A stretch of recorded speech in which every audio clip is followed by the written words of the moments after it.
LAN. Dia punya produk dalam rancangan kita. Nanti mungkin kita boleh respon sikit lah tu. Dan untuk makluman penonton semua, kita malam ni agak terlewat sikit. Ada musibah yang menimpa Dr. Zaimi dalam perjalanan tadi. Ada sikit kemalangan Doktor? Macam mana? Tapi semua okey lah. Alhamdulillah. Sebab tak perasan kereta tu berhenti di tepi simpang. Kita ingat dia nak terus. Rupanya dia berhenti kerana dia nak bagi laluan pada kereta tepi. Jadi langgar sikit lah. Langgar sikit, tapi okey lah. Kemik sikit kereta dia.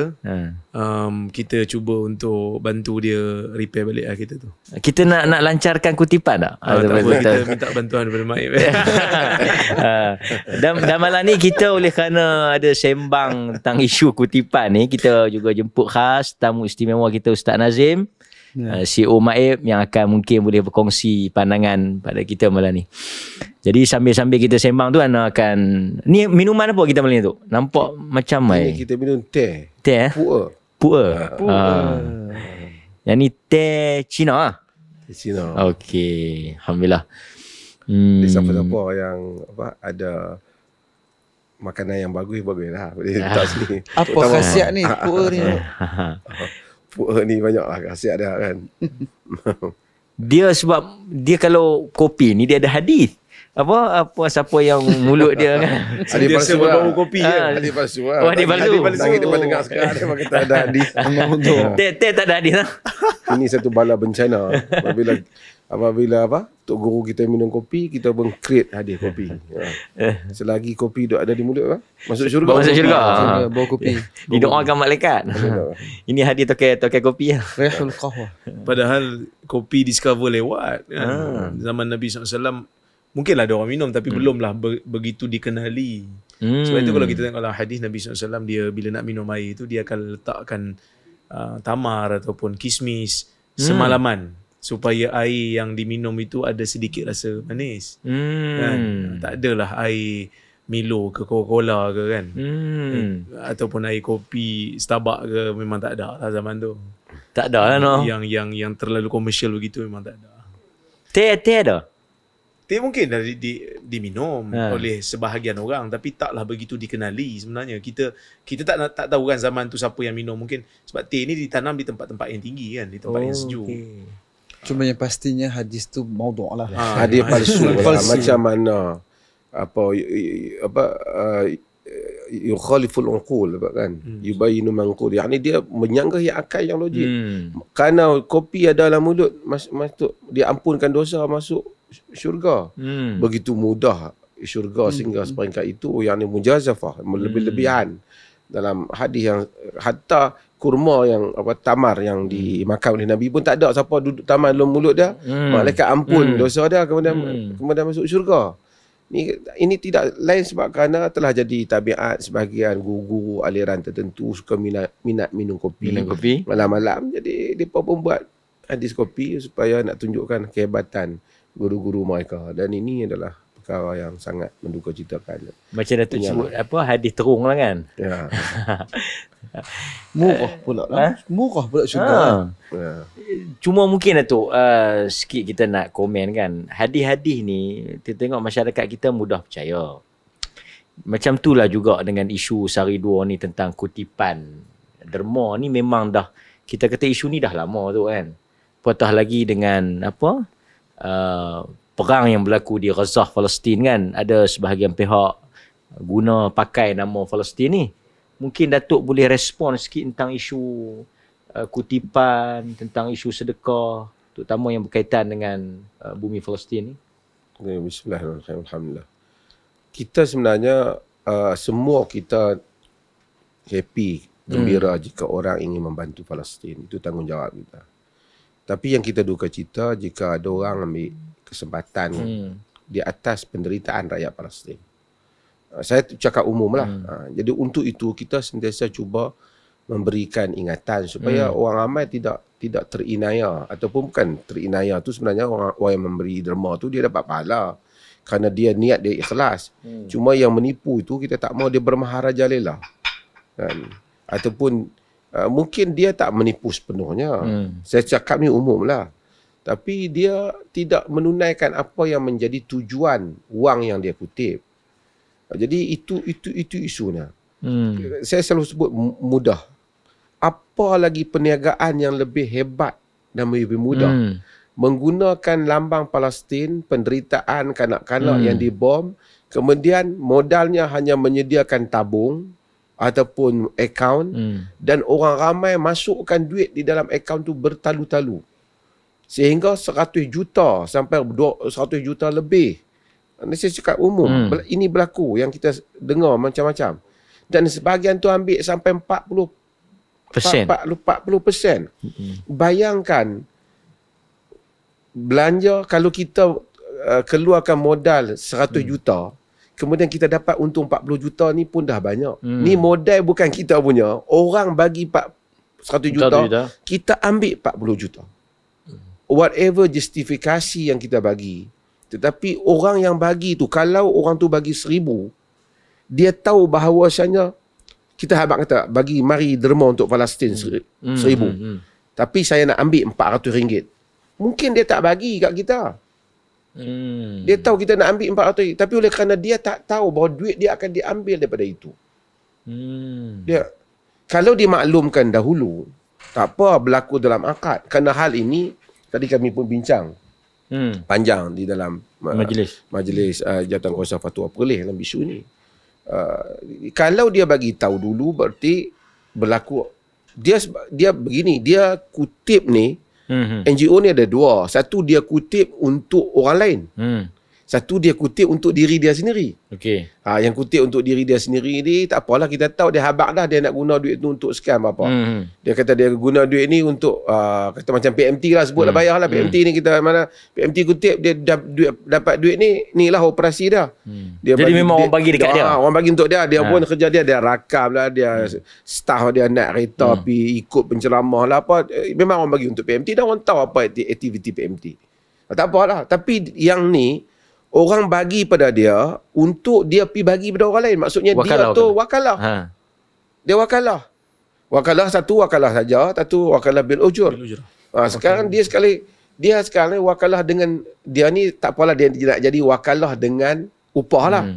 Jadi kalau dia nak ambil upah tu, sama ada upah tu diketahui oleh uruf, tak payah habaq pun memang tahu memang upah banyak tu, ataupun dia kena bagi tahu lah bahawasanya duit kamu ni asalnya kita kena pergi bagi kepada Palestin. Tapi dia kata tak, saya nak ambil katalah 10%. Logik lah kan. Ataupun kurang pada tu. Tapi siapa yang derma pada kami, 10% kami ambil untuk kos pengurusan dan lain-lain lagi. Pengiklanan, apalah pengurusan termasuk. Tak apalah, orang maklum. Tapi bila orang tak maklum.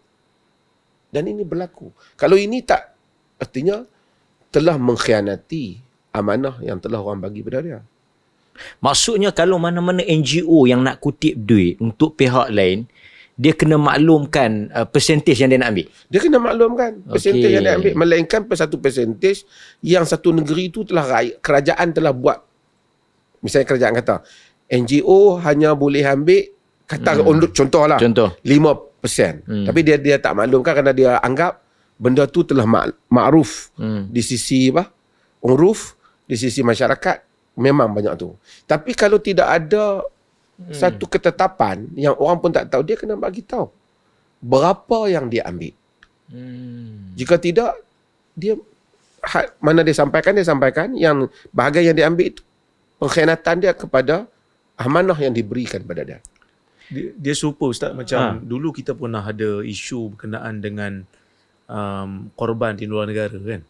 Korban, okey. Buat korban di luar negara pun dulu ada isu itu juga. Bahagian 600 700 tu. Wakalah bil ujrah tu. Kita wakilkan pihak company untuk buat korban untuk kita. Ni berapa kadar upah dia kan? Kadar upah tu maksud berapa yang syarikat nak ambil. Okey. Kan? Berapa yang harga lembu yang sebenar? Kan? Ataupun yalah, jadi kita melihat bila ada pakar-pakar muamalat kita mula bercakap tentang isu ni, jadi ada perubahan lah. Sebab Ana sendiri adalah penasihat pada company yang buat kerja tu, yang buat khidmat tu. Jadi kita terpaksa berjumpa dengan pakar muamalat untuk buat akad yang clear. Kalau berlaku macam ni, maka company akan bertindak begini dan begini. Jadi benda yang sama juga perlu dilakukan kepada NGO ni, supaya mereka ni lebih telus. Bukanlah maksudnya kita nak kata semua NGO ni khianat. Tak. Umum, secara Tapi umum. kita nak perbaiki SOP. Sebab dia akan menimbulkan orang rasa macam ralat bila melihat persen yang diambil itu terlalu besar. Kan? Contohnya macam kalau kita lah bagi pada satu NGO, tiba-tiba ada NGO tu kata, dia tak declare pun kat kita. Bila kita find out, dia ambil 40%. Kita bagi RM100, RM40 dapat kat NGO, sedangkan RM60 saja yang sampai dekat Palestin umpamanya. Adakah orang yang baru tahu benda tu akan setuju ataupun dia akan kata macam kenapa tak bagi tahu pada awal? Jadi bagi saya lah, lebih elok kalau kita jadikan benda ni satu budaya, iaitu letakkan siap-siap berapa persen. Dan sebenarnya orang bukanlah terlalu berkira, tapi orang nak tahu saja. Sebab dia orang boleh compare di antara NGO ni dengan NGO ni. Berapa persen NGO ni ambil, berapa persen NGO ni ambil, supaya dia boleh pilih mana yang lebih sesuai bagi dia. Dan bagus juga kalau declare orang kata apa, persen commission ni, sebab dia akan menjadikan sesama NGO ni berlumba untuk merendahkan cost, berapa yang dia ambil tu, merendahkan persen yang dia ambil. Kalau nanti orang akan reluctant nak bagi kat dia kan. Jadi ini akan menimbulkan satu orang kata apa, suasana yang bagi saya lebih baik lah kan, bagi anak lebih baik, supaya setiap NGO tu lebih telus. Bila di page dia orang ke, di iklan dia orang ke, dia orang bagi tahu kata tertakluk kepada 2% ataupun 3% kos pengurusan, ataupun kalau macam zakat pun sebenarnya ada persen. Tanya Ustaz Nazim lah. Itu ana pun tengok bila kes ni timbul, digembar-gemburkan ataupun timbul kan. Dia membuka kepada satu perbincangan di mana orang mula nak tengok ketulusan. Mana-mana agensi yang nak menguruskan soal-soal kebajikan ni, orang akan lihat soal ketulusan tu paling penting. Dan kita pun perhati jugalah bila ketulusan tu tak diletakkan di hadapan, dia menimbulkan banyak suspicious bila tak diceritakan berapa persen dan sebagainya. Kalau dalam accounting dia sebut sebagai liability, kutipan-kutipan yang kita dapat ni dia tak dikira sebagai hasil. Ini sebagai accounting basis lah kan. Jadi kalau accounting basis, bila sesuatu kutipan dana awam seperti ni, dia akan klasifikasikan sebagai liability, ataupun dalam bahasa Melayu kita ni sebagai tanggungan. Bila tanggungan. Jadi bila liability, tanggungan tu, maka dia mesti dilunaskan seperti mana hasrat yang telah diminta oleh mereka yang memberikan tanggungjawab itu. Ingat ini pun bertepatan dengan firman Allah kata wa aufu bil ahd innal ahda kana mas'ula kan. Kena tunaikan dengan janji. Dan cuma mungkin Ustaz Nazim boleh kita respon sikit kan, Ustaz Nazim. Kalau orang bayar zakat, pegawai-pegawai zakat, termasuklah pengurusan zakat, dia amilin. Kan? Peruntukan amilin. Tapi yang NGO ni macam mana tu? Depa amilin juga ke? Dia boleh ambil ke? Depa boleh ambil di atas ujrah lah, di atas upah pengurusan lah. Di atas upah pengurusan. Itu pun para ulama menyebut kalau yang wajib tu boleh ambil, yang ni boleh lagi, yang sunat pun boleh ambil lah. Untuk apa lagi boleh ambil lah. Boleh untuk diri dia apa? Untuk pengurusan mereka lah, untuk pengurusan, tapi dengan persetujuan pihak yang memberi amanah lah. Kita bagi amanah, tolong ni ambil duit saya 100 tolong bagi kat pakcik tu Ustaz. Tiba-tiba pakcik, kita jumpa pakcik tu, pakcik dapat saya bagi 100 itu. Dapat RM60. Saya bagi 100. Tak amanah lah. Itu yang kita melanggar amanah, khianat. Ini adalah termasuk dosa besar. Tapi kalau sekiranya kita kata ni kalau nak suruh saya hantar, saya cah RM20 ni, duit minyak saya. Okey lah. Tak apa, dia cah lah. Pasal memang dia ada kos. Ataupun dia kata ni saya ni tinggal kerja ni, saya ambil RM30. Boleh lah, pasal kan tak apa lah, tak ambil lah. Tapi 70 bagi dah. Okey. Ya, jadi kalau itu berlaku, tak apalah. Di atas redha lah, berlaku redha. Pasal duit satu pihak bagi kat kita. Kita ya duduk amanah. Kita ada pemegang amanah. Tapi sebelum tu ucap tahniah lah kepada Maibs juga. Berapa tahun dapat berturut-turut. Alhamdulillah, 12 tahun. Audit tanpa teguran. Jadi kalau yang duk bayar zakat berapa kali tu, InsyaAllah kot noh. Memang digunakan dengan dan yang paling orang kata apa, yang paling bukti yang paling jelas kali apa ni orang kita prestasi Maib ni dengan adanya kuib lah. Ada juga kat situ. Universiti yang pertama ditanggung sepenuhnya. Sepenuhnya kan. Seluruh Beasiswa Saudi penuh. ada Madinah kan. Tapi Boleh ada kuib. Maib telah menanggung pelajar-pelajar sepenuhnya. Ya. Jadi kalau Okey, Datuk. Tadi Datuk sebut kita boleh ambil untuk pengurusan. Boleh tak kalau Ana ada NGO, orang bagi duit kat Ana ambil duit tu invest. Buat pelaburan. Beli jongkong emas ke? Beli jongkong perak ke? Kalau kita kata bahawa sebahagian duit ni akan digunakan untuk, kita kena maklumkanlah. Tapi dalam kes zakat, kita dah kata tidak boleh melabur pada tempat yang berisiko tinggi. Yang berisiko tak boleh. Tapi kalau dia beli satu benda tu, misalnya, tapi memang dia untuk di atas tujuan memang dia nak bagi juga pada pihak yang jadi amanah tu. Keuntungan pelaburan tu? Tapi kalau bukan yang dia amanahkan, tapi kalau dia habaq, kalau tuan-tuan bagi duit ni 100, 30 kita akan invest untuk masa depan Palestin umpamanya. Okay. Kita tahu. Kerana benda tu berisiko. Tapi kalau kita bagi, kerana kita dah harap duit tu sampai tu, rupanya dia invest dalam syarikat kawan dia, ataupun syarikat kawan-kawan dia, lah kali syarikat tu gulin ke apa, dengan duit-duit tu gulin sekali. Ini mereka tidak menunaikan amanah. Tapi kalau dibeli katalah apa, jongkong emas ke, berlian ke apa tujuannya, kenapa awak simpan duit tu? Sedangkan duit ni, saya kata mana duit saya pergi bagi kat pakcik miskin tu? Tak, saya pergi beli ni, jongkong emas. Saya buat modal. Awak tak pergi bagi kat dia. Dia kata, saya simpan tu duit tu. Pasal apa awak simpan? Saya bagi kat awak, suruh bagi kat dia. Ini persoalan. Sebab tu nak kena ada akad yang jelas. Akad yang jelas. Untuk duit ni katakanlah pelaburan untuk Palestin. Kalau itu memang dia kutip untuk pelaburan duit ni, siapa nak melabur untuk syarikat sekian-sekian, keuntungannya nak bagi pada Palestin. Kalau itu akadnya tak apa. Tapi sekarang akadnya ialah orang derma. Orang bagi dalam keadaan tidak tahu apa yang bahawa duit itu akan digunakan seperti yang mereka nak gunakan. Ini yang timbul isu. Maksudnya boleh lah, tapi nak kena clear akad. Nak kena clear akad. Melainkan benda-benda yang makruf di sisi uruf, bahawasanya memang itu berjalan. Kalau tak dia maklumkan benda akad dalam akad pun, semua orang tahu.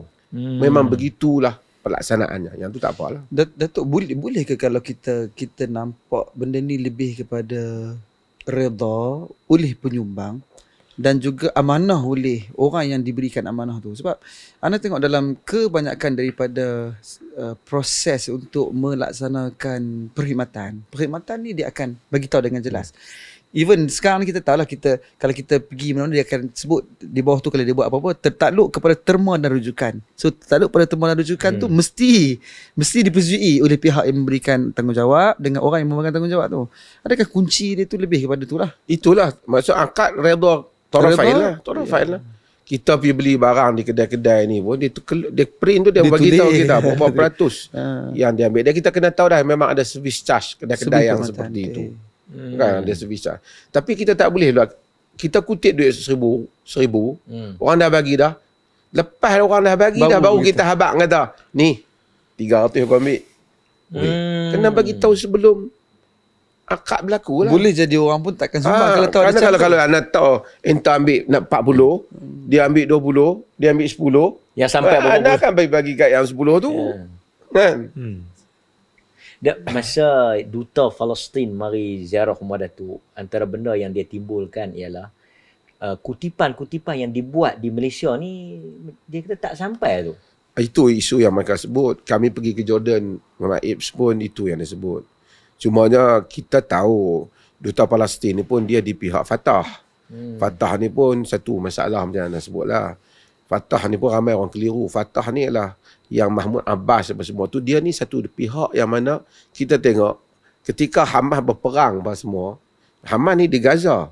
Di tebing barat ni penguasaan dia geng Mahmud Abbas ni lah.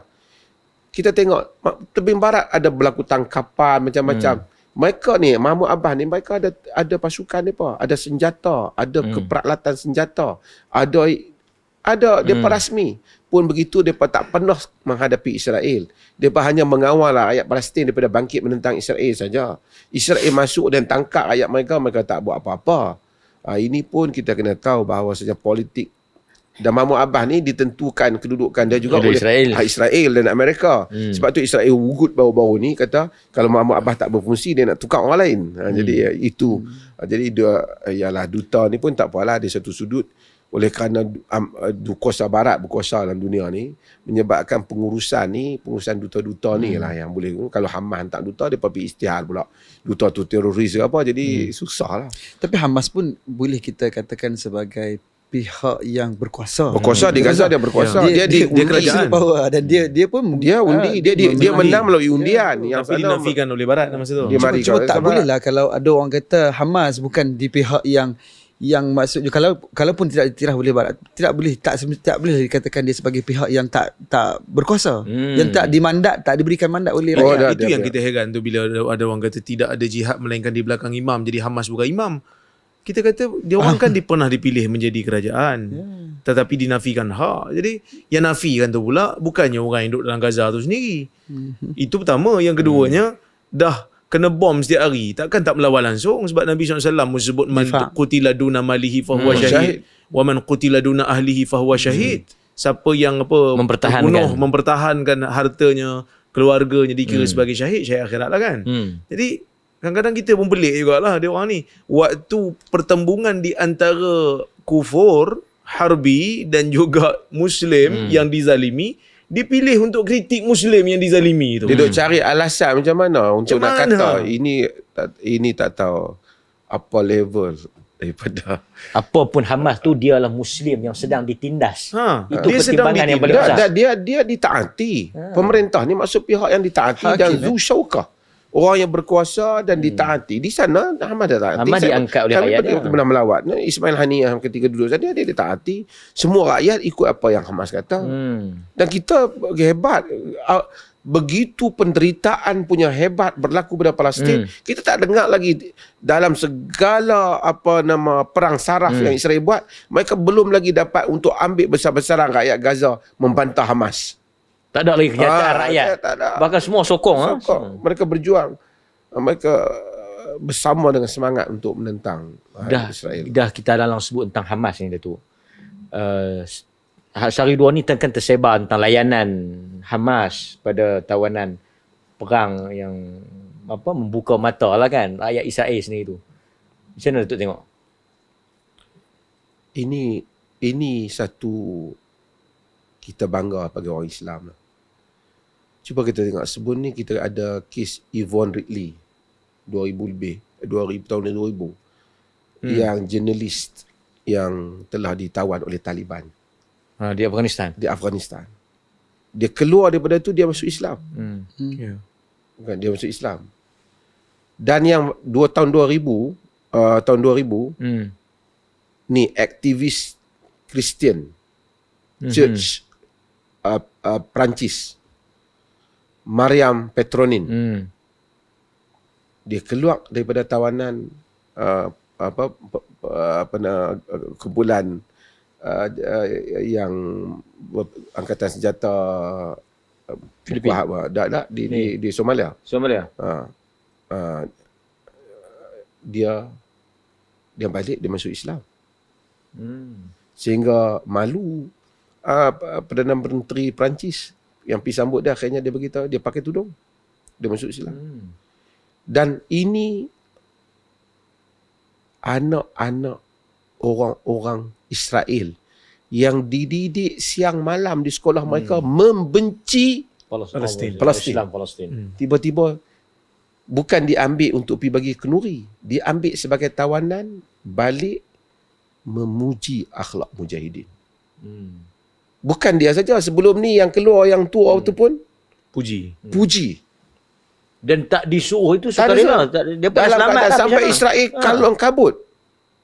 Ini mereka merealisasikan wa yut'imuna at'ama ala hubbihi miskinan wa yatiman wa asira innama nut'imukum liwajhillah la nuridu minkum jazaan wala syukur.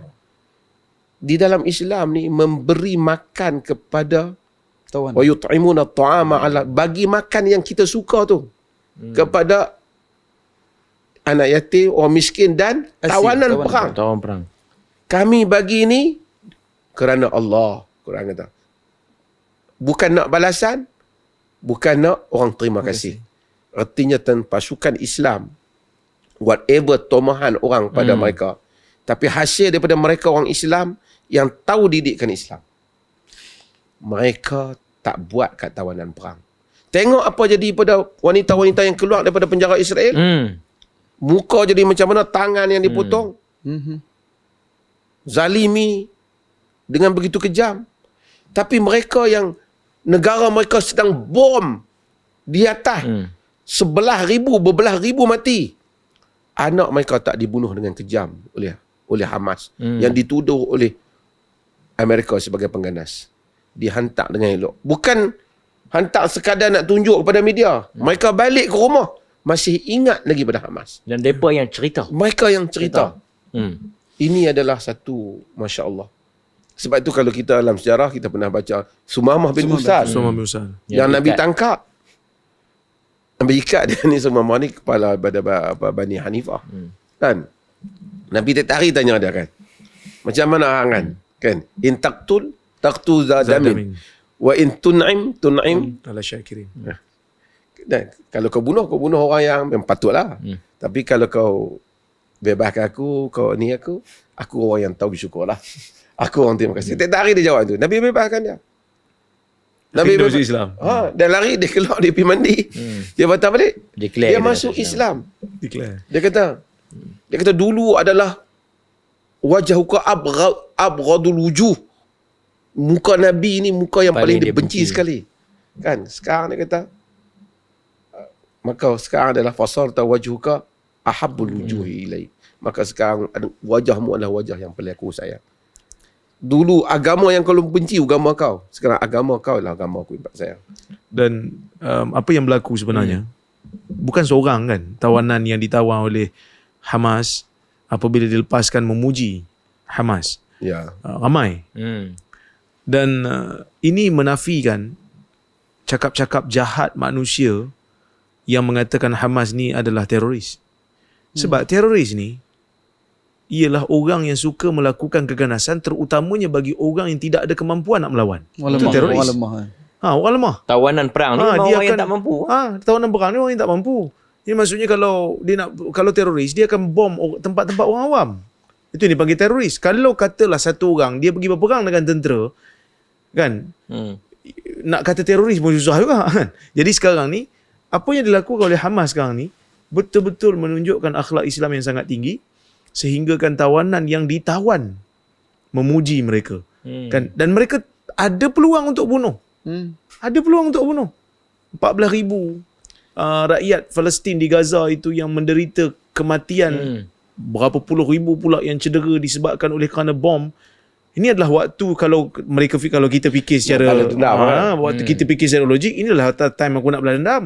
Mungkin orang barat memikirkan satu nyawa Israel itu lebih mahal daripada 1,000 nyawa orang Islam. Bunuh seorang tengok, buat rakaman. Tak, mereka tak buat. Kerana mereka berfikir tentang sesuatu yang lebih jauh. Iaitu mereka akan menunjukkan kepada orang secara umumnya akhlak Islam. Mereka hanya mempertahankan diri. Mereka ingin hak mereka diiktiraf oleh dunia. Mereka bukan nak melakukan keganasan pun pada awalnya. Tapi anda tengok menarik pasal anda ada baca satu keratan kan, satu posting.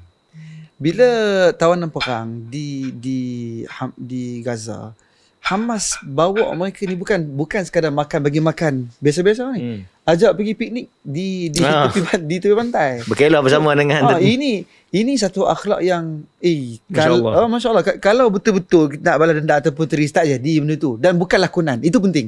Bukan melakon, bukan sekadar nak menunjukkan bagaimana lah, bukan sekadar nak menunjuk, tapi itulah akhlak mereka. So, dan menariklah macam Sumamah tadi Datuk sebutkan, Sumamah bin Usal. Nabi apabila baginda sallallahu alaihi wasallam suruh sahabat bagi jamu makan, bukan bagi je sekali, berkali-kali, kemudian bagi makan lagi. Sahabat pun reluctant juga. Tapi dia ditambah lah kan. Dia tambah lah. Tawanan perang ni boleh ditambah. Tapi dia nak larilah kan. Hilanglah dia punya isu athirah tu. Cuma anda tengok akhlak yang ada pada Hamas ni, dia sebenarnya mereka ikhlas. Dan itulah akhlak mereka untuk sebagai mujahidin nak mempertahankan diri mereka, negara mereka, dan dalam masa sama ini dakwah yang begitu besar lah. Ini satu pukulan kepada media barat yang suka menggambarkan Islam sebagai teroris dan juga kepada orang Islam yang rosak akidahnya yang juga menggambarkan saudara-saudara mereka sebagai teroris. Ini bukan saja Hamas. Sebelum ni walaupun Taliban, orang kata Taliban juga buat benda yang sama. Sahih. Menunjuk kesan daripada ajaran agama. Boko Haram ke apa yang tawan apa yang Mariam Petronin tu, dia juga buat benda yang sama. Dia tidak sentuh Mariam Petronin tu. Dia tak sentuh. Walaupun tawanan perang ni ikut-ikut, mereka boleh kalau membebankan boleh, dari segi boleh ambil tindakan kerana takkan nak membahayakan pasukan tentera. Tapi inilah, dan ini memalukan juga sebahagian pendakwah-pendakwah ada yang daripada mana Mesir ke apa pakai yang kata jahid bisunan, berjihadlah engkau wahai Abu Ubaidah dengan mengajar sunnah, bukan kau pergi berperang senjata. Ini satu dangkal perkataan luka macam kata memang betul kan, orang yang begitu tak guna kan. Itulah tatbik sunan, tatbik kepada sunnah tu. Kau orang nak ni sunnah ni, masa kita duduk naik kon sembahyang sunat senang lah semua ni, kita duit banyak belanja makan, macam kita buat pokan pun sama lah kan. Tetapi di dalam keadaan sukar di medan, dicabar, perasaan keluarga dibunuh, kau tak langgar peraturan. Betul. Cuma ana bila kita tengok tentang layanan Hamas kepada tawanan perang ni kan, kalau kita tengok dalam sirah kan, dia ada beberapa kaedah Rasulullah dalam berinteraksi dengan tawanan perang. Ada yang memang dihukumkan dengan bunuh kan, mungkin atas faktor ancaman, keselamatan dan sebagainya. Ada yang dibebaskan dengan diganti tawanan perang, ditukar ganti. Ada juga tawanan perang yang mungkin sebahagiannya dibebaskan tapi dengan syarat kena ajak mendidik kepada umat Islam, ajar baca dan sebagainya. Dan ada yang dibebaskan tanpa apa-apa syarat. Jadi mungkin ada hikmah lah daripada segala yang Rasulullah buat tu. Mungkin ada mungkin marahil atau mungkin ada sebab-sebab tentu. Pandangan Datuk lah tentang apa rahsia di sebalik ada tawanan perang masa awal tu, Badar patutnya dibunuh. Pasal sebab tu, tapi Omar punya pandangan, maka pandangan Umar tu lebih disokong oleh wahyu. Tapi Nabi ketika itu mengambil pertukaran. Kau ajar anak orang Islam, kau bebas. Yang tak ada maka mereka hantar, mereka fida, mereka bayarlah tebusan untuk tebusan. So itu boleh kan, hatta nak bunuh pun boleh. Tapi dalam Islam ni bila sebut bunuh, mati di medan perang, tawanan perang ni orang yang terlibat di medan perang ni. Dan kemudian mereka terlibat ni macam Israel, dia latih semua rakyat dia bagi senjata. Mereka orang awam dia pun tentera. Orang awam dia tentera. Dia itu kita kena faham. Orang awam dia tentera. Kita tengok dia bagi dia orang awam dia tentera. Datuk Bang Nepi nampak. Semua steady. Semua. 2018. Kami pernah pergi. Jadi dia pun begitulah keadaan dia. Jadi itu ijtihad tentera. Tapi biarlah agama, fa idza qataltum fa ahsinu al-qitlah. Bila kamu bunuh dengan elok. Kan tak ada ni sebelum Geneva lagi tu sebelum Geneva apa lagi, Islam bunuh elok. Sebelum ada human right lagi. Human right cakap Amerika cakap apa, dia buat kat Vietnam punya dahsyat, dia buat kat tawanan punya cakap. Akhirnya ni negara yang tak diiktiraf, pasukan-pasukan yang mereka kata teroris, mereka ni menghormati kemanusiaan sebelum 001 tahun menghormati. Mereka nak cakap pasal isu human right, isu kemuliaan insan, tapi apa yang terjadi pada penjara Abu Ghraib, kan? Apa yang berlaku di tanah mereka itu sendiri kepada orang-orang yang asal Native American. Ini semua benda yang kadang-kadang seolah-olah macam bias, kita lupa kan? Sebab tu kadang-kadang kita pun nampak Barat dan media Barat sekarang ni cuba berusaha betul-betul untuk menunjukkan yang Hamas itu still adalah teroris. Cuma sedih lah, orang Islam sendiri macam terpengaruh. Kan? Hentam pula Hamas. Yang heran tu pula, kononnya ada background agama yang baik. Jadi seolah-olah macam kita tengok satu orang sahabat kita Muslim dizalimi, lepas tu kita pergi kata, engkau ni sepatutnya macam ni. Sedangkan dia dizalimi, tolong dia dulu lah. Lepas tu kalau ada benda yang tak kena, kemudian lah. Ni masalah tu Dr. Yusuf Al-Qaradawi menulis kitab Fiqhul Awlawiyat untuk selesaikan masalah orang yang macam ni. Waktu orang tengah di bom, dia boleh cakap pasal berjahid bisunan. Berjihadlah kamu dengan meninggikan sunnah. Sunnah lah tu. Waktu berjihad tengah waktu orang serang kita lawan balik, mempertahankan diri, itu sunnah lah. Jadi sebab tu kita nak cadang kat dia, jahid bil aqal. Berjihadlah kamu gunakan akal dulu sebelum nak cakap. Saudi tu kata jahid bisukut. Berjihadlah kau dengan diam. Diam tu. Kau bodoh. Cuma Datuk, kita pun tertanya-tanya dalam situasi yang kritikal ni. Katanya Mahdi dah ada. Kenapa Mahdi tak pergi memimpin umat Islam? Kan? Katanya Mahdi dah ada dekat dengan Palestin tu, di Jordan katanya. Tanya Dr. Rara. Kan kalau dia nak pergi, dia dah katanya Mahdi ada di Jordan. Jordan tu sebelah dengan Palestin. Doktor pun belajar di Jordan kan. Tapi sampai sekarang Mahdi tak muncul-muncul ni. Tadi pun Datuk kita bincang sikit pasal isu garis panduan kepada umat bagaimana nak berinteraksi dengan Mahdi dan juga hadis-hadis Mahdi ni. Betul, hadis Mahdi ni banyak. Tapi tak semuanya sahih. Jadi kita sebelum nak berurusan dengan hadis Mahdi ni, pertama, kena pastikan hadis tu sahih dulu. Itu pertama. Yang kedua, bila kita nak menentukan seseorang itu Mahdi ataupun tidak, kita tak boleh tergesa-gesa.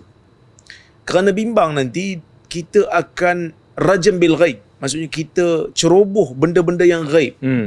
Dan kita akan mendustakan banyak dalil-dalil.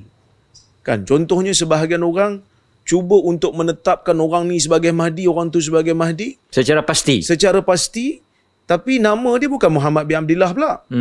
Jadi bila kita tanya, nama bukan Muhammad bin Abdullah, dia kata sebenarnya hadis yang kata yuwati'u ismuhu ismi tu bukan maksudnya sama, tapi maksudnya sesuai, secocok. Kita kata ini takwilan-takwilan yang pelik, sebab di antara puak yang mengimani tentang Mahdi ni dan menjadikan Mahdi ni sebagai satu figura yang penting dalam ajaran agama mereka ialah Syiah. Syiah pun bila mereka bertemu dengan riwayat-riwayat yang kata yuwati'u ismuhu ismi ni, mereka juga faham namanya Muhammad. Cuma mereka takwil bila dalam hadis ahli sunnah kan dia kata yuwati'u ismuhu ismi wasma abihi wasmu abihi isma abi. Nabi kata nama dia dan nama dia secocok dengan nama aku, sama. Nama ayah dia juga sama dengan nama ayahku. Syiah kata yang ni yang nombor 2 ni tahrif, dia kata. Yang ni berlaku kesilapan dalam periwayatan, sebenarnya ibnihi. Maksudnya yang sama dengan nama Nabi tu nama dia, dan nama ayah Mahdi sama dengan nama anak aku, yakni Hasan. Sebab tu Syiah dia kata Mahdi dia Muhammad bin Al-Hasan Al-Askari. Maksudnya mereka pun percaya nama dia Mahdi. Cuma mereka cuba untuk kata riwayat yang nama ayah Mahdi sama dengan ayah Nabi tu, mereka cuba untuk kata berlaku tahrif, berlaku penyelewengan dalam riwayat. Bukan Muhammad Abdullah, bukan Muhammad Abdullah, Hasan. Muhammad bin Hasan. Tapi kita ahli sunnah menganggap riwayat tu sahih. Jadi macam mana kita boleh lebih lajak daripada Syiah ni? Syiah pun faham yuwati' tu dengan makna sama. Jadi itu yang kedua. Yang ketiganya, ini yang kadang-kadang kita rasa sedih dan kita pun rasa bimbang dengan keberanian sebahagian pihak yang mengatakan Abu Ubaidah ni watak yang direka-reka dengan sesuatu yang pertama tak ada bukti. Yang kedua, kita pergi tabalkan orang sebagai Mahdi dalam keadaan belum ada tanda-tanda dia sebagai Mahdi. Yang ketiga, orang yang ada jelas sumbangan dia pada agama, kita nafikan pula. Benda yang tak jelas kita nak tetapkan, benda yang jelas kita cuba nak nafikan, sedangkan bukti tak ada mengatakan itu adalah watak rekaan. Jadi sebab itu benda cerita sebagai Mahdi ni, dia telah membuka pintu kerosakan yang banyak kalau tidak diuruskan dengan disiplin yang baik. Ada mereka kata, kan bila ada satu pihak kata Raja Jordan ke anak Raja Jordan. Lepas tu orang kata lah dia taklah nampak soleh sangat, taklah nampak ciri-ciri imam tu. Dia guna hadis tu. Yuslihul Macam tu. Tapi dia tu orang yang jenis telan ubat tak ancok tu. Tapi hadis yuslihullahu filah tu sahih tu. Bisa memang yuslihu fi lailah. Tapi tetap itu kita bincang. Ialah Mahdi ni banyak peristiwa-peristiwa lagi akan berlaku lah alam ni. Dulu Dr. Wali Ani kami rahimahullah. Banyak lagi peristiwa-peristiwa kemunculan, banyak lagi yang belum muncul. Bila Mahdi dah muncul ni pun dia dah dekat nak mari kepada apa? Kubra. Dah nak masuk dah tanda-tanda besar. Kerana Mahdi tu antara tanda kecil dengan tanda besar lah. Pasal pada zaman Mahdi juga nanti kita akan menyaksikan adanya Dajjal dan juga turunnya Nabi Isa. Kalau mana-mana orang dakwa bahawasanya satu orang berapa ramai dah mati dah yang mengaku Mahdi. Kalau Dajjal dengan Nabi Isa tak ada, itu Mahdi palsu. Dan kemudian dan kita baru bincang tentang ialah antara masalah penyakit sebagai orang. Penyakit menunggu-nunggu Mahdi. Dia tak ada kerja duk cari Mahdi. Al-Muntazar ni. Pasal perkataan Muntazar tu sebenarnya tak digunakan. Tak betul Muntazar tu yang ditanya. Kita tak disuruh oleh agama mencari-cari Mahdi ni. Mahdi ni urusan Allah Ta'ala. Urusan kita taat pada Allah, berjuang. Sehingga sebahagian orang menganggap Islam tak akan menang melainkan dengan datangnya Mahdi. Ini juga semua penyakit. Kita tak tahu lagi alam ni berapa ratus tahun lagi nak hidup, nak berlaku kiamat, tak tahu lah. Yang dia dah putus asa dah. Lagi Mahdi tak main, apa pun tak boleh buat. Hari tu perjalanan mimpi tak akhir apa tau. Habis duk himpun dengan sardin dengan apa. Hidup buat ada himpun. Ni seorang lagi telah ubat tancok nak cari sampai ke Jordan sana. Ini semua adalah masalah. Sebab tu kita kata di Perlis ni kita akan cuba ubah undang-undang. Siapa-siapa yang mendakwa diri dia atau orang tertentu sebagai Mahdi, kita akan ambil tindakan. Kalau tidak ada apa pembuktian yang boleh dia buktikan sebagai ada berasaskan kepada dalil-dalil yang benar. Kerana ini menanti-nanti kalau satu orang tu lahir beragama, dia tak pernah cari pun Imam Mahdi, dia mati tidak ada masalah dengan akidah dia. Dia tak ada pun duk cari Mahdi siapa. Dia tak ada, dia tak disuruh oleh agama pun. Itu urusan Mahdi datang ialah urusan Allah. Urusan kita buat macam biasa melaksanakan agama. Itu urusan kita. Ni yang kepi buat telah si itu Mahdi. Kita ada peristiwa di Malaysia ni. Dulu Al-Arqam mengaku Muhammad bin Suhaimi. Nama dia Muhammad Suhaimi dah jadi Muhammad bin Suhaimi bin Abdullah Hatimi. Semua pakai ubah macam tu lah. Yang macam telah ubat tancok ni dia jadi setengah tu Ansar Mahdi tu. Cuma itulah bila orang terlalu menunggu-nunggu kan, bersiap sedia nak tunggu nak jadi Ansar Mahdi sebagai contoh kan. Dia kadang-kadang dia terlebih lajak jugalah. Dia tunggu tu macam teringatlah dengan hadis Nabi kan, yang bila sahabat tanya dekat Rasulullah mata sa'ah kan, Rasulullah kata a'dadtalah.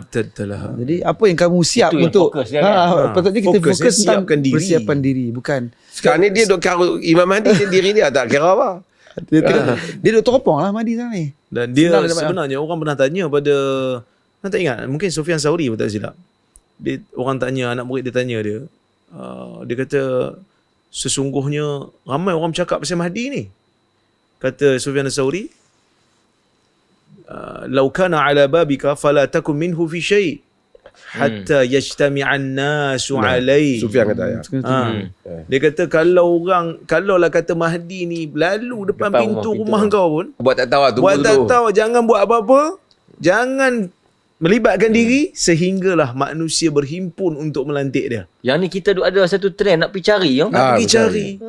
Nak pergi tabal. Dan kemudian hadis-hadis tu sendiri kalau kita tengok, dia bukan Mahdi ni digambarkan super power, keajaiban, tak ada.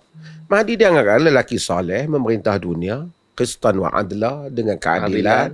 Itulah Mahdi. Dia akan memerintah, cuma dia ada beberapa kejadian, dia terlibat, dia akan jadi imam di belakangnya Nabi Isa. Kan? Dia dengan pasukan Nabi Isa berperang untuk hadapi. Dari kejadian-kejadian itulah. Tak ada kata Mahdi seperti sebahagian tu seolah-olah buat. Hatta tidaklah juga disebut tentang adakah Mahdi ni satu orang mujtahid alim. Tidak disebut di dalam hadis secara jelas seperti itu. Tapi tentulah Mahdi itu di atas manhaj Nabi. Tentulah. Kan? Sesiapa yang di kalangan ahli-ahli bid'ah atau menyanggahi akidah yang sahih, mustahil lah. Tapi Dia mungkin menjadi satu malam. Mahdi. Satu malam tadi. Ada. Tapi bila dah Allah Ta'ala repair dia satu malam, Allah Ta'ala dia tak perbaiki duduk, dia, dia dia tak- tak akan duduk dah di atas bid'ah tu. dia tak duduk. Dia akan jadi imam yang ala minhajun nubuwah. Mengikut cara Nabi SAW. Jadi orang baik lah. Maksudnya satu malam tu maksudnya apa? Yang hadis sebut begitu, jadi kita pun tak tahu. Boleh jadi kepimpinan. Dia daripada tak begitu, bukan ada skill leadership. Boleh jadi Satu kesedaran, malam. boleh jadi Allah ilhamkan kesedaran dia untuk berubah kepada, mungkin sebelum ni dia tak ambil tahu tentang umat, kan dia fikir, oh ini now is the time. Contoh macam dulu kan, bila orang tengok Hamas, Abu Ubaidah kan, bila dia keluar mungkin orang tak pernah dengar, tapi sekarang ni gambar Abu Ubaidah, ucapan-ucapan dia, Kanak-kanak pun. kanak-kanak pun kan, Abu Ubaidah. Abu Ubaidah kan, kebetulan anak-anak pun seorang nama Abu Ubaidah anak kan. So dia pun rasa macam, dulu sebelum dia tanya nama dia Abu kan. So bila dia sendiri tengok, maka dia pun rasa macam, itu belum Mahdi lagi lah. Maksudnya Allah boleh Angkat. aturkan dan angkat manusia ni dalam sekelip mata ataupun dalam masa yang singkat untuk orang terima dia. Jadi benda tu bukan satu benda yang mustahil lah. Dan Allah boleh jatuhkan satu orang dengan sekelip mata juga. Kan? Jadi benda-benda macam tu kita terimalah seperti mana yang disebut oleh hadis. Tapi jangan terlalu tergesa-gesa lah. Itu yang paling penting sekali. Sebab kalau salah, kita nak kata apa? Nak kata dalil salah ke nak kata kita salah? Dibuat pengumuman, sebenarnya pertengahan tahun depan, pertengahan tahun ni akan berlaku satu peristiwa, tunggu. Menakut-nakutkan orang ni apa hal? Kan dalam hadis buat tak halal bagi seorang Muslim untuk menakutkan seorang Muslim yang lain. Ni bukan kesan vaksin. Itu kadang-kadang bahaya, lebih bahaya lagi, dia kadang-kadang menentukan fulan dan fulan dajjal, pada zahir kon tu masih lagi Muslim, walaupun mungkin ada kesalahan-kesalahan yang lain, tapi tentukanlah dia dajjal, lepas pada ni mata dia akan tutup. Kalut tu. Macam Coldplay lah. Coldplay tu kan ada ikon tu kan. Ada bagi Dajjal tu. itu pun satu hal juga. Dulu ada satu bayi yang lahir dengan satu mata tengah-tengah kan. Dia ada penyakit sebenarnya. Bila tanya itu dengan doktor, memang, memang ada penyakit yang mata dia satu je. Orang kata Dajjal dah lahir. Kita kata kalau baca hadis, Dajjal bukan mata satu macam monster tu. Dajjal buta sebelah mata. Mata dua lah. Mata dia dua. Cuma buta sebelah mata. Satu mata lagi pula cacat sikit. So memang dua-dua mata dia ada problem. Tapi mata dia dua. Cuma yang berfungsi satu. Itu pun berfungsi dalam keadaan tak begitu sempurna lah. Kita duk tengok. Bukanlah kita suka sangat komplain ni. Tapi nak tuduh Dajjal tu jauh sangat. Sampai tengok nasi lemak pun dah macam Dajjal.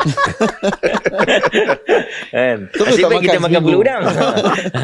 Kan? Dan kadang-kadang hulu ni pun satu masalah. Kita boleh tak suka satu benda, tapi kita tak payahlah sampai pergi kepada kesimpulan yang salah.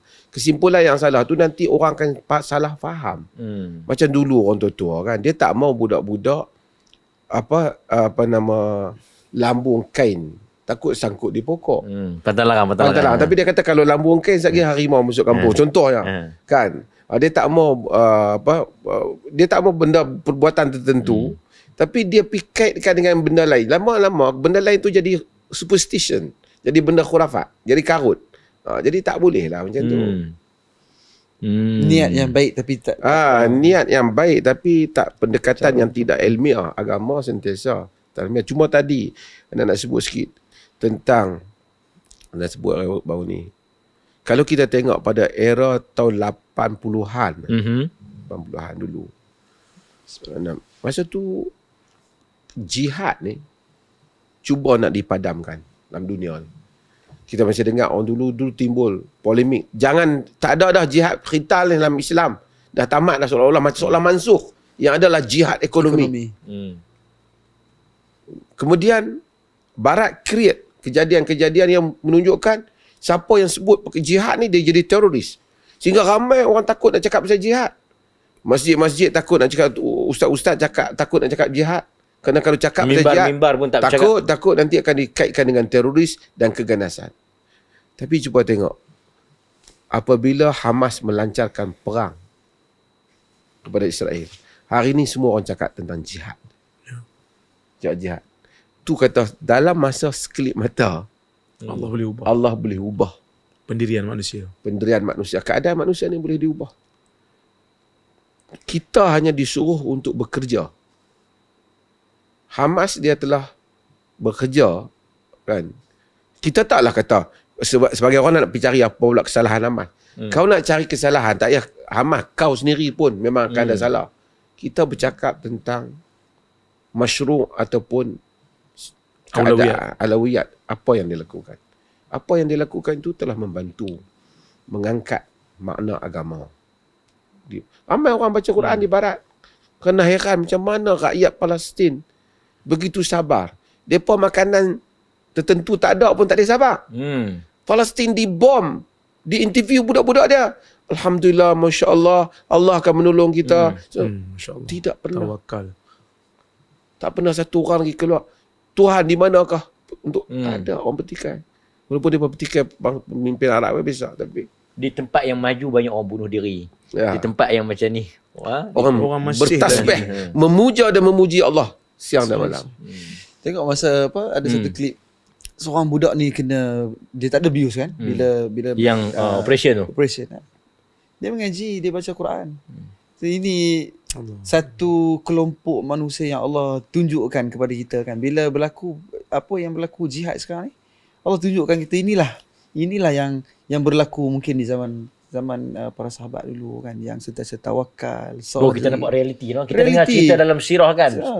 Yang Begitu. putus tangan apa Betul. semua. Tetap bertasbih macam Dulu kita Jaafar. cerita sahabat kena potong tangan kan, pegang bendera tangan ni, potong Sambut tangan ni. lah. Kita rasa macam Betul kan? kita percayalah tapi kita tak tergambar. Tak dapat Tengok mereka sekarang mereka duduk di medan jihad. Bagaimana mereka?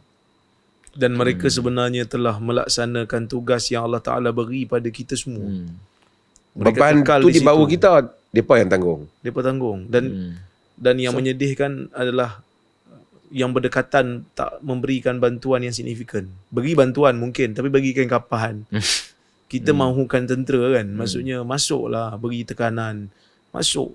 Kalau tak tahulah kalau Israel ni dikepung oleh Sekurang-kurangnya semua. putus hubungan kan. Putus diplomatik. hubungan ke, putus ruang udara ke, tak bagi minyak ke depa. So depa tak boleh terbang juga kapal-kapal depa kalau minyak tak ada. Jadi semua ni iyalah kita di akhir zaman yang betul lah. Nabi SAW kata kama tada'al akalatu ila kis'atiha kan. Seperti mana orang-orang mengerumuni bekas makanan mereka, pinggan makanan mereka, begitulah umat Islam pada hari ini betul-betul diratah oleh Gaza tu, diratah sepenuhnya oleh Israel dan kita tak boleh buat apa-apa. Yuhibbud dunya Wa karahiyatul maut. sekarang. Amin qillati nahnu yawma idzin Rasulullah. Tak kita bukan sikit. Ramai. Walakin aku merosak. Kita semua ni rosak. Buih di permukaan air. Bayangkan berjuta orang Arab, bukan saja Arab, sebagian orang pun dia salah faham. Bila sebut Islam ni dia ingat majoriti Arab. Islam ni majoriti kan Arab. Arab yang majoriti ialah, saya ingat, Muslim India, Afrika, India, Pakistan dah benua lah. Depa lagi Indonesia, banyak. Indonesia, China. Indonesia campur kita lagi banyak. Rasanya Arab kurang daripada Indonesia. Kita lebih kurang betul. Tapi yang pentingnya semua ni menyaksikan saja. Yeah. Nak pulau barang tu pun ada yang kata kesianlah kat depa ada yang kerja. Berkuat kan? Bukan kita tak kesian, tapi ada yang kata tak apalah, itu luar negara, kita pikat negara kita. Muslim tu. Ada yang cakap macam tu. Masih lagi tak boleh. Ada yang cakap macam tu. Tapi Alhamdulillah Datuk tengok walaupun kita tak kempen secara besar-besaran boykot ni, tapi memang umat Islam ada kesedaran kita tengok memang terkesan lah. Alhamdulillah. Banyak dapat kita rungkaikan dalam fikrah dan hujah pada malam ini, dan kita juga ucapkan tahniah lah kepada pihak Pro Media Tajdid yang menyediakan. Ramai orang yang PM, yang mesej kita sediakan ni macam podcast betul kan. Kita ni baru bertatih, baru siri yang kedua dan serba kekurangan lagi, tapi Alhamdulillah PMT dah beli. Jadi kita kempen lah kepada penyumbang-penyumbang di luar sana yang nak menyumbang untuk PMT supaya kita punya set ni lebih canggih lah kan. Makanan pun lebih mewah. Malam ni kita makan pun daif.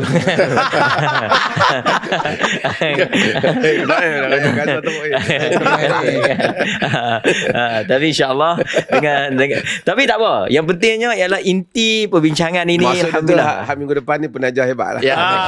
Kita tunggulah siapa saja. Siapa Kan? saja. Mungkin kawan yang buat urusan nikah kahwin Ya. Alhamdulillah. Mudah-mudahan dalam bicara santai kita ni banyak manfaat. Dan kita ucap terima kasih lagi kepada CEO kita Ya, terima kasih juga yang kerana hadir sebagai jemputan, dan mungkin minggu depan lagi mungkin boleh hadir lagi insya-Allah hadir bersama jadi kita. penonton je lah. Dan penonton-penonton yang tonton ni di mana saja berada, kalau mereka nak berurusan zakat dengan Maibs boleh lah. Boleh. Boleh. Alhamdulillah. Dan Maib juga telah sumbang 1.12 juta. 1.2 juta kepada Palestin. Dan juga menawarkan pelajar-pelajar Palestin untuk datang sini. Alhamdulillah, banyak juga kita usahakan untuk Palestin ni tu. Salah satunya kita tawarkan peluang pendidikan di KUIPS, dan insya-Allah kita juga sedang berbincang dengan beberapa pihak lah untuk kita tengok peluang untuk anak-anak mereka pula belajar di sekolah-sekolah kita pula. Ya. Tapi di sekolah anak-anak di Matri tu ada budak Palestin. Betul, ada. Ya, ada budak Itu Palestin. salah. Dan nak cakap pesan kat anak kata kawan dengan dia dapatkan bahasa Arab. Itu sebahagian daripada usaha kita. Ada kan KUIP yang kau Yang perempuan tu kan? Yang perempuan lah. Dah perempuan. Betul. Betul anak masuk. Alhamdulillah. Memang Yang tu memang Palestin betul. Palestin betul. Palestin betul. Okey, Alhamdulillah. Jadi itu sahaja bicara santai podcast kita Fikrah dan Hujah pada minggu ini. InsyaAllah kita temu lagi dalam podcast Fikrah dan Hujah pada minggu hadapan. InsyaAllah pada masa yang sama dengan tajuk-tajuk yang lebih terkini, bertemu dengan masyarakat Kita umat nak pergi Islam. mana minggu ni abang? Abang? InsyaAllah kita nak ke mana tu? Kita nak ke Baling. Baling. Jadi siapa yang nak ikuti podcast kita mungkin di dalam air panas dengan tajuk yang lebih panas. Penting kau nak pergi buat kan? Kita akan boleh bawa pergi kolam air panas. Tapi bergantung pada coverage Internet dan juga tajaan lah. Tapi kita hari Jumaat ni nak ke Bali bukan kerana kita nak pergi berceramah di sana ataupun tak. Ya.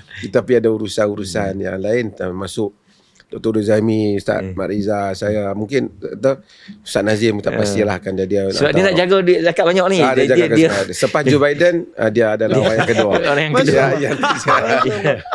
Kemudian Allah jalan nak